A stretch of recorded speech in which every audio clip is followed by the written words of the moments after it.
Welcome back to Networking Unleashed, Building Profitable Connections, where we don't just talk about networking, we rewire the way it's done. Today's episode is for anyone who's ever walked into a room full of name tags and fake smiles and thought, there has to be a better way. My guest is on a mission to replace performative handshakes and shallow chit chat with something far more powerful: human first networking. We're diving into what it means to build real relationships, why honesty and transparency aren't soft skills, they're smart strategies, and how niche networks might be the shortcut to exponential growth. If you've ever been collecting contacts but we're not making connections, or you're tired of networking that feels like speed dating other than real conversation, this episode will help you reset the way you show up. Let's get into it. I apologize for me going in and out like that, but I have to tell you one thing, Brandon, before I introduce you. This is exactly what I talk about. This is exactly what I do when I go on stages, when I do conferences, or when I do workshops. What you're talking about is exactly what I'm talking about. So I'd like to introduce Brandon Sherwood to the podcast. And I hope all my listeners are keeping their ears on because I think that this episode is really going to teach them a few things. Brandon, how are you? And welcome to the podcast. Well, thank you. Thank you, Michael. I'm doing well. Doing well. It's a balmy day in the summer in Utah. Okay. How about if you give us a little bit about your background? Yeah, so I have basically done two things in my life. I have sold RVs and I've bought teeth, which may sound really strange, not the RV part. So I run a company that buys dental scrap, old crowns and bridges from dentists. And I've done that for a long time. And we have about 38 reps around the country that I manage. And on top of that, we've also just started a really cool company called Gladly Network that helps to build upon our mission to bless lives. And with that, we've created an employee perk program that will help connect individuals from offices, employees, and really cool, innovative, and most importantly, impactful companies around the country. So Okay, that sounds great. That really does. That sounds great. Okay, so I put together a few questions for you, and hopefully they were right in line with what you wanted to talk about. But you talk about human first networking. What does that mean in practice, and how does it challenge the way most people approach networking events today? I actually hate networking events. I don't know if it's a little social anxiety or what it is, but if I walk into a room full of people, I'll stand in the corner and watch everybody until somebody comes up to me. I have a little anxiety about that. And so to me, human first takes those networking events with loads of people and trying to decide who's the most important person to talk to or how you can mutually help each other to lunches and personal meetings and calls and whatever it is that creates more humanity than a room full of people that are awkwardly trying to determine who can help them the most. Okay, I understand where you're coming from with networking events, and I agree that's part of a social anxiety, so to speak. But what I try to teach my clients and the places where I go is that if you go in with a plan, you don't just go in thinking like, oh, there's 300 people here. Which way do I go first? If you go in thinking who you want to talk to, or better yet, you pick out those people and you don't go and expect to take 300 business cards, right? You go Yeah. in expect to take 15, maybe 20 business cards, but that means that you've created a relationship with those people and you can do a proper follow up. And follow up, I believe, is more important than meeting the people. Yeah, I think there's some planning and strategy involved too. I think just saying, "Hey, I'm going to go to any old networking event and I'm going to get something out of this." Certainly that can happen. But I know for me, in Utah we have a really big entrepreneurial network around here. It's called the Silicon Slopes for a reason. There's a ton of tech companies. There's a lot of people who have done really well for themselves. And so when I see a networking event, the thing that I'm looking for is who's likely to be there, right? And then I can go in and I can make it more personal. I can find out that Todd's going to be there. Todd works for X company, and I'd really like to meet Todd.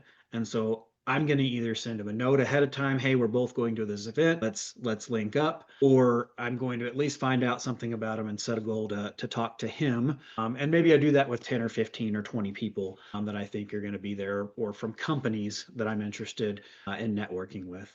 And so that preparation is really important as well. It helps you to really focus on what the purpose of the event is. And then again, it allows you to hit them ahead of time potentially, and get your name out there. And then when you do introduce yourself, it's not completely cold, which is usually the awkward part. Absolutely. Absolutely. And you're right on the mark when you say you're going with a plan or going with thinking of who you want to attack first. Let's move on. What's the biggest myth about networking that's still being taught, and why is it keeping people broke or disconnected?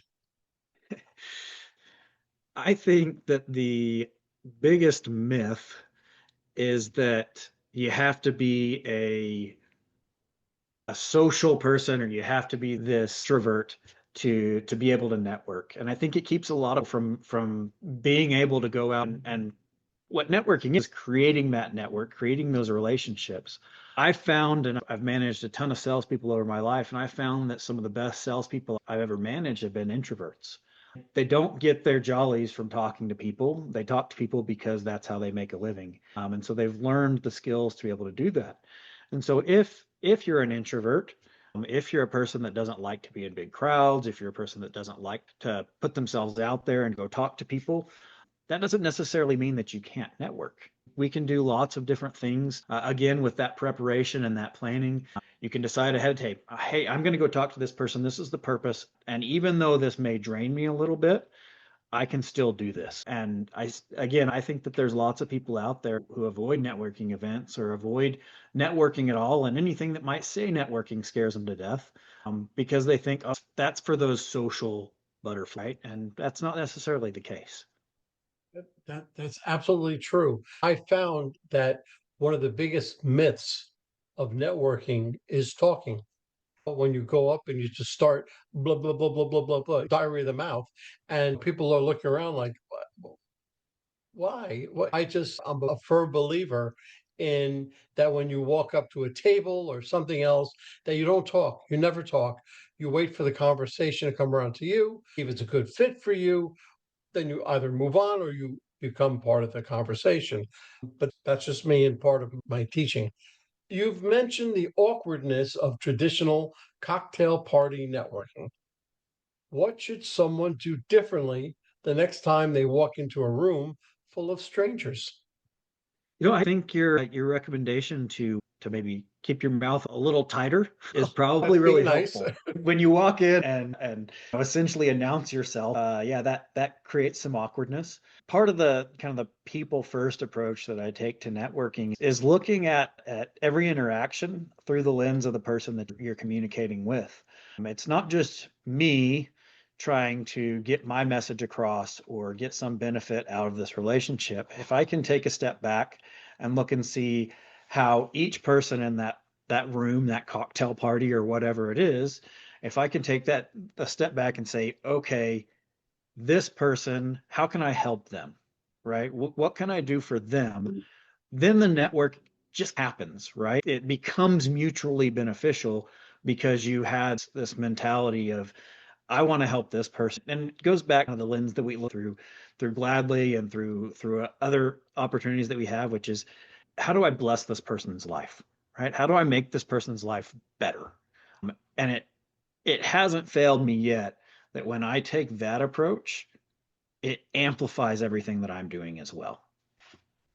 I agree 1,000%. It's called having a servant's heart. When you go into networking, what can you do for them and not look for something that they can do for you? Yeah. So if you're doing that and after you get into a conversation with them, and without you even saying what you do, you come across with the same thing as like, how can I make you more successful? How can I Absolutely. be a good referral source for you? And when you do that, it just takes all the pressure off you. It takes all the pressure off. You begin to enjoy yourself, which is the other half of this. And you start doing, and you start connecting people. Say, oh, you know what? You needed that. Oh, this person is in need of that. I'm going to put you two together. And, I make it a practice every week. I do that with two people. I put them together and I back away. I don't expect anything in return, but I'm just connecting those two people. Yeah, and because of that, you become a person that people want to be networked with, that people want to be connected with. I had a meeting with a guy that one of my mutual friends had connected us, and we were talking about this friend, and that's the way this guy is. He's the type of guy that connects everyone around him, and he has a huge network. And the guy I was meeting with said, I could just tell from the instant that I met him that this was a guy I needed to keep up with, right? This was a guy that was going to introduce me to a lot of different people. It was going to be a positive experience, and he was going to help me as much as he could possibly help me.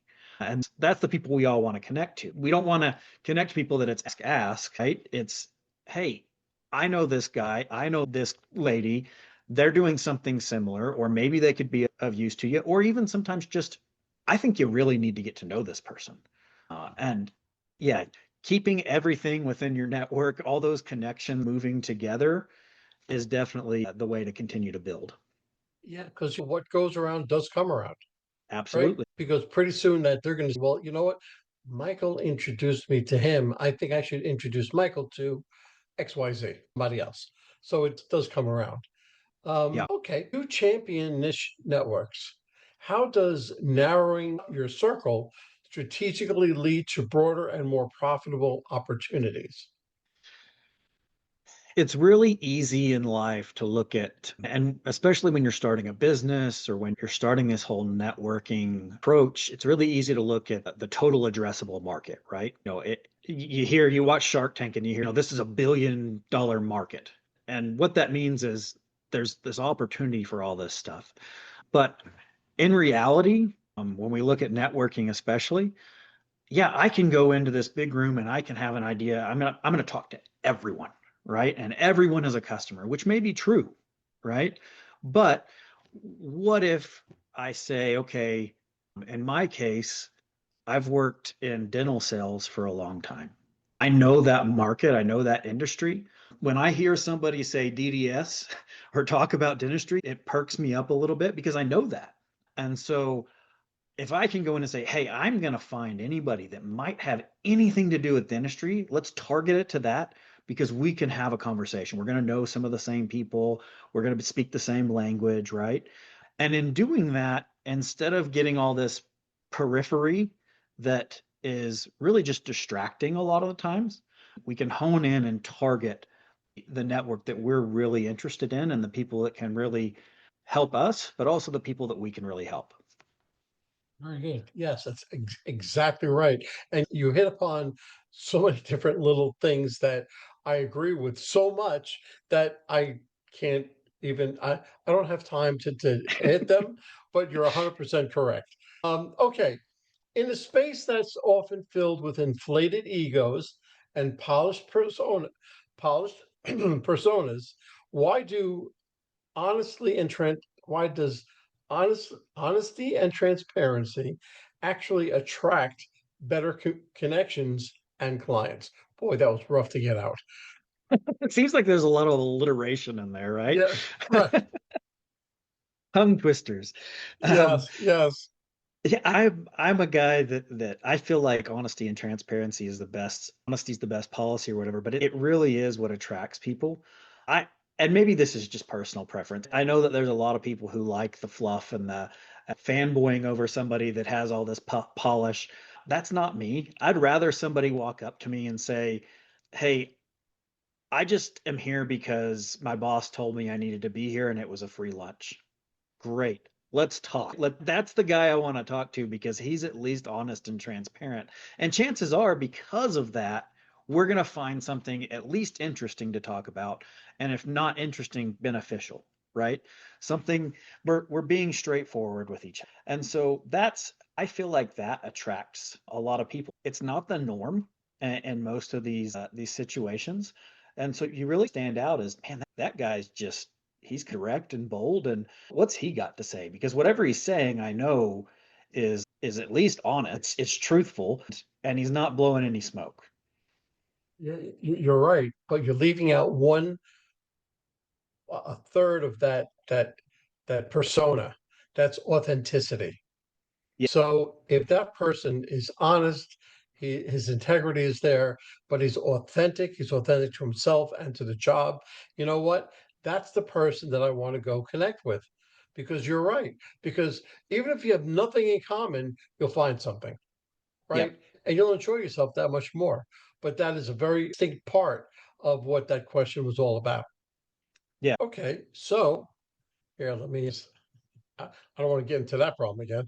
Can you recall a moment when being real, second, when being real rather than impressive completely changed the outcome of a business relationship for you? I I don't know that I'm ever that impressive. So all I've got to go on is real. Okay, I was telling a friend okay. earlier this morning that I don't think I've ever had the problem of being the best at something and not having to try. So, yeah, being real, I've been in sales for a long time, and this may be a story more related to that and networking, but I think it's all the same. I think sales is relationship building, networking is relationship building.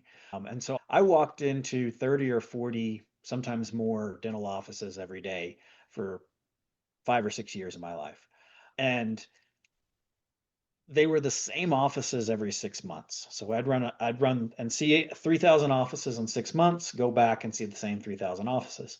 So I pretty well knew the offices that were going to be cold and the offices that were going to be warm, the offices that were going to like me and the offices that weren't. And I had several instances where instead of walking in with this positive, salesy, pitchy attitude, I knew that they didn't want me there. And I'd walk in, hands in the air. Sorry, guys, it's my job. I'm back again. Let's be real here. Do you have anything or not? Right. And the reaction, because you just turn the table so much. People just aren't, the word you used, authentic. They're not real. And so when you're slapped in the face with that authenticity, when you're slapped in the face with that real persona, it's not, it almost makes you stagger back, right? And all of those walls that you've put up, whether it's a networking event or a sales meeting or whatever the case is, all the walls that get put up, they start to crumble because it's not what you're expecting. And so being real, I think, is as much, it does as much to disarm someone and to put them in a vulnerable and authentic state themselves as anything that you could possibly do. There's a mantra when you're networking. If they know you, if they like you, and they trust you, they'll do business with you. Now, you don't have that problem with everybody knowing you. You're in and out of 6,000 offices, right? They knew you. Now, if they like you, narrows the field down just a little bit, not by much, but a little bit. So they know you, they like you, and they have to trust you in order to do business with you. And that comes in that authentic part. So that's where the wall starts to come down. That trust factor begins to increase. And Hmm. once the trust factor increases further than the wall coming down, you have a shot. Yep. Okay. Before then, you don't have any shot, right? Would you do business with somebody you didn't trust? No. Not likely. Yeah, no, not likely. So, that's what you need to really work on, that trust factor. And I think it'll really be handy. I think you have already. All right, let's talk ROI.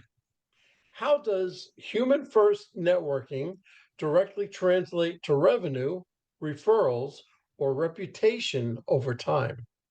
The Again, I've managed a lot of different salespeople, and I feel like a handful of different personalities and skill set within sales. And sorry if I'm talking about sales when I should be talking about networking, but again, That's, I feel like it's a that's all lot right. the same. And so one of the most successful salespeople that I ever had was what I'd call a hammer. He could take any nail and he could pound it into a board.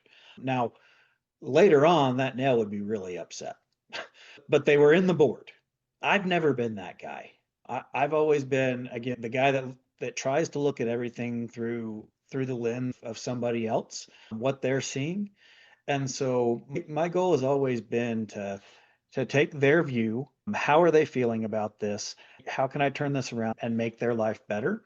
And in doing that, again, that human first interaction, people, you're more likely to create a long-term relationship. I've had competitors come in behind me that have taken business away, and it usually doesn't happen for more than one interaction because people realize yeah, that was forced. That's not what I wanted.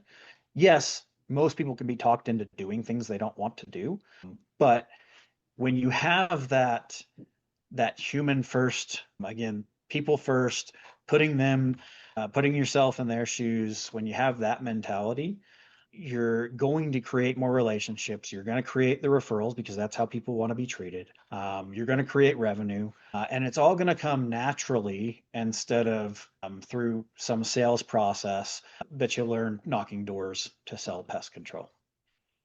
No, I agree. I feel that ever since the pandemic, because before the pandemic, people were all out to build their customer list. I have 3,000 customers, and right, they don't even know their name. But after the post pandemic, people are into creating relationships. And where in my former life, I was in the mortgage business, I would go to a show and come back with 300 cards and say, look how good I did. Did I do good? No, I didn't. I did horrible. Right now, when I go to a networking event, I come back with 15 or 20 business cards because I've had conversations with them, I've had a relationship with them, and I can follow up with them properly. So, yeah, so what you're saying really comes through. What advice would you give to someone who's been collecting contacts but not connections? How do they reset, re engage more meaningfully? I just went over that. Yeah, we just talked about that. You, and I do think that the pandemic changed a lot of things. And it did, I feel like it helped all of us understand the importance of relationships. The times when we couldn't just go into the office or go into the grocery store and talk to anybody we wanted made us realize that those interactions are important. And we may not get all of them that we expect. And so take advantage of the ones that you have, really, really make the most of them. Yeah, collecting contacts. Honestly, I can go to ChatGPT and get it to make me a list of contacts all day long, right? I can get email addresses. Anymore, I don't even really have to pay for the stuff. I can go find it. It doesn't make a difference. But collecting connections, collecting relationships, and having that group of people that you actually know, you know how to help them, you know how they can help you, you know who they know, what their connections are, right? And having that is far more important. I would much rather have 10 or 15 people that I'm really, really close to that I can help and they can help me than 1,000 people that I know their name. Absolutely. And what you said was so real about after the pandemic because you don't know what you don't have until it's taken away from you. Yeah. So that interaction with people, it was taken away from us. And all of a sudden we realized, I miss that. I miss talking to the person online. I miss on a store line or clothing line or something else like I miss that interaction. And that's where the beauty of the in-person networking comes in because you get to feel the vibe of the person that you're speaking to, the vibe of the room, and you get to say, you know what? I don't want to continue this conversation. Politely bow out, say, look, that's nice. I'll see you around the event. I'm going to go.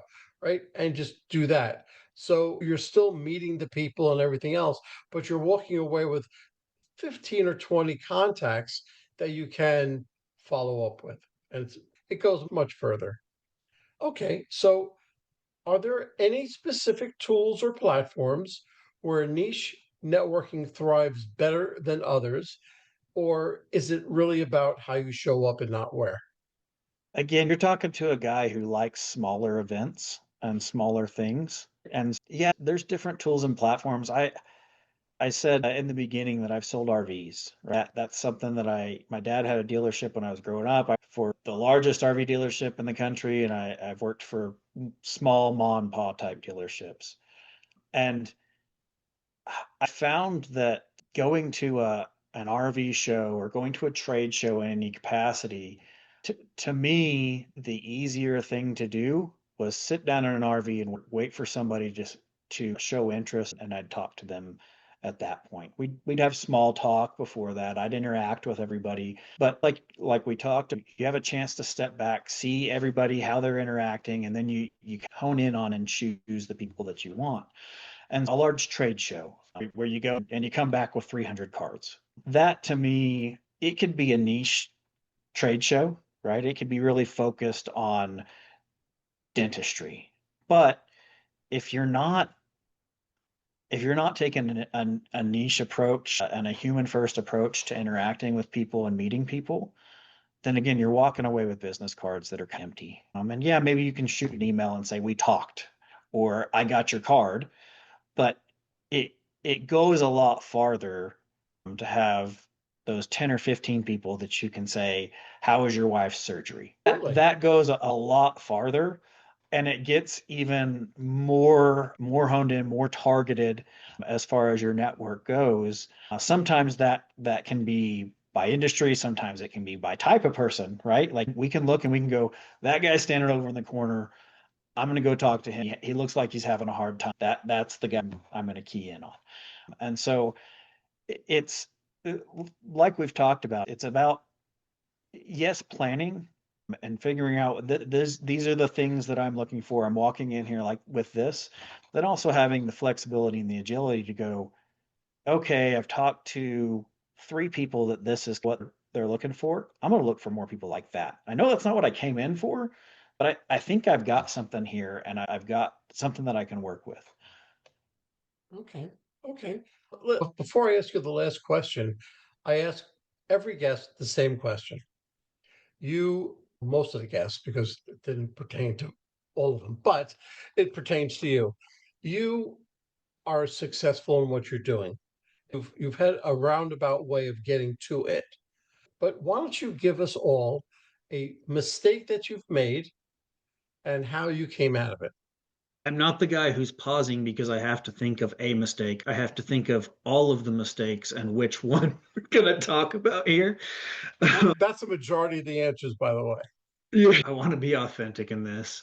So the one of the roles that I have in my current position is to create new businesses, new ways of making money, but also new ways of supporting our current rep base and helping them to be able to make more money. And so we've tried a handful of things and failed. And I'll tell you that the biggest thing for me that I've learned is that as soon as I start chasing money and ignoring people, that's when the failure comes. We're in startup mode with Gladly Network right now, and it's really easy every day to look and see all the things that we're doing wrong and not to see the things that we're doing. I'm convinced that the one thing that we're doing right that I haven't done in the past in some cases is that I'm looking at every decision, every relationship, every connection with that mission to bless lives in mind. And so I'm convinced that if I continue to do that, then we won't be able to fail. Because to me, the perspective that you go in with, and whether it's a project or whether hiring somebody new or whatever the case is, whatever the problem is that you're approaching, if you can look at it through that lens of how can I help other people, that servant's heart, right? And in our case, the verbiage that we use is how can I bless lives? And if we can look at it through that, then it's inevitable that success will come. It's just us getting out of the way. That's so right. And you can build off of your failures probably a lot better than you can build off of your success because you learn so much more. Listen, I've been a small business owner, pizzerias, restaurants, graphic design studios for like 6, 12 years at a time. But I didn't learn more from my successes. I learned so much from my failures, and it made me who I am today. So I agree with that. Last question. If you had to build your network from scratch today, what are the first three things you do differently from how you started? It's a different world than when I started, for one thing. I think one of the things that all of us are guilty of is collecting the cards and not the people. And so I think that's the first thing that I would say is what's my focus going to be so that I'm not just going out and finding contacts or finding this customer list, but actually finding relationships that matter and friends and real connections. I think that would be the absolute key there. I would probably take advantage more of organic networking opportunity. I feel like I've probably had more success in networking with really organic and unique interactions than I have with, say, a typical networking event. And so, for instance, I had an extra couple concert tickets and I posted them on Facebook Marketplace. And the guy who bought them ended up being a guy that was really great to network with. And he knows everybody. He's been around the block. He had a lot of positive things to talk to me about. I introduced him to some people, and it wasn't at a networking event. It was literally selling tickets to a concert, right? And it's just because we started texting and both of us were open to creating that connection. And so I think that would be another thing, would just be open to creating connections in whatever situation that is, whether it's at your kid's soccer game or it doesn't have to be at a big event. And then I would probably walk in a lot more authentic and real than I used to probably when I started. It felt like you needed to be all polished up. I felt like you needed to be this. You had to portray that you had everything together. And in reality, none of us do. And it's refreshing to see somebody that's willing to say it. And so I think with growth and maturity, I would probably step back and go, hey guys, I don't know what I'm doing here, but let's do this together. I agree with that. When I first started out in sales, I aspired to be that professional, everything done correctly, nothing wrong, that perfect scene, that scenario. And what I've grown to learn is that nobody wants that. Everybody just wants you and me. I made a mistake. All right, I'll own it. You have to own your mistakes and correct the mistakes. But the whole thing is to be authentic, be yourself. Brendan, I can't tell you how much of a pleasure it was to have you on as a guest today. It was really a great conversation. If somebody wanted to get hold of you, whether it is to be coached or find out about your companies or find out about networking or whatever, what's the best way for them to get hold of you? I'm really active on LinkedIn, our digital networking that we all do. I'm super active on there. Brandon Sherwood. And then email is always easy, brandon@gladlygood.com. And thing around Utah, I try to make myself known, and I try to make myself go to. Even though it's not my favorite thing in the world, it's as much as anything, I want to be there for somebody else that's having a hard time and standing in the corner. Maybe we can be wallflowers together. Well, that's great. I'm telling you, Brendan, this was great. And I look forward to speaking with you in the future. Sounds good. Thanks, Michael. Well, hold on, folks. Don't go anywhere. Let's hear from our sponsors. David Neal, co founder, Revved Up Kids. Revved Up Kids is on a mission to protect children and teens from sexual abuse, exploitation, and trafficking. They provide prevention training programs for children, teens, and adults. To learn more, go to revvedupkids.org. Henry Kaplan, Century 21. When it comes to making the biggest financial decision of your life, leave it in the hands of a proven professional, Henry Kaplan. Henry is a global real estate agent with Century 21, celebrating his 41st year in business. No matter where you're moving, Henry has the right connections for you. You can contact Henry at 561-427-4888. A wrap, folks. A huge thank you to our guest for sharing such incredible insights today. And of course, a big shout out to you, our amazing listeners, for tuning in and spending your time with us. If you're interested in my digital courses, being coached, or having me come and talk to your company, just go to Michael and fill out the request form. Remember, networking isn't about being perfect, it's about being present. So take what you've learned today, get out there, and make some meaningful connections. If you've enjoyed this episode, please don't forget to subscribe, leave us a review, and share it with someone who could use a little networking inspiration. Let's keep the conversation going.